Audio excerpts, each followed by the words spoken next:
Hi guys, it's SAT1 Math with Joe Beck, and we are already on lecture 15 of our SAT1 Math lecture series. Now, it's about a little bit more than halfway through the complete series, and we have learned a lot of the basic yet very necessary stuff that we need to know for the SAT1 Math.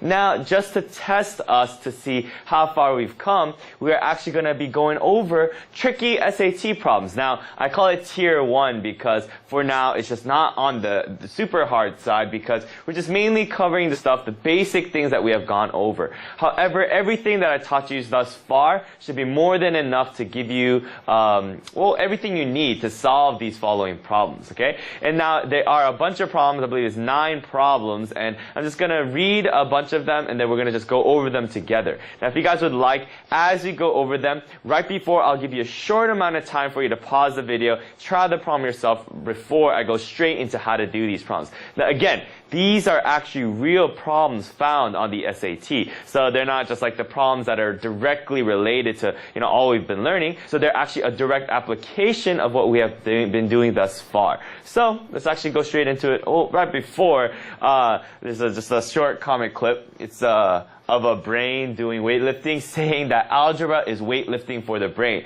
Now that is actually very true. For us to continue to do this math, continue to do all of these things, psychology does show that it actually helps you to maintain a healthy mental stability, right? So it's always good to do all of these problems and such. And by the way, I've shown these cartoons to my real students as well, and they always end up with the awkward, kind of laughter, and then I end up getting mad, and then they really laugh.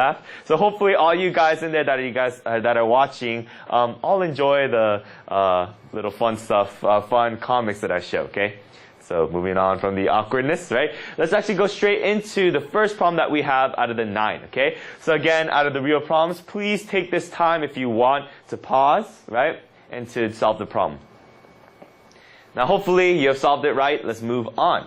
Okay, so now it says, of the 240 campers at a summer camp, 5/6 could swim.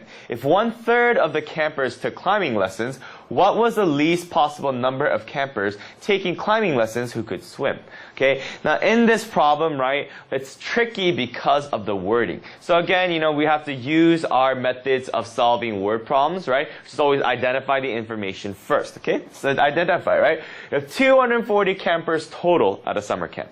Okay, so I mean, we don't need to write all of this down, but it's always good to write it because it keeps us from kind of making small mistakes. Now 5/6 could swim. Okay, so those who could swim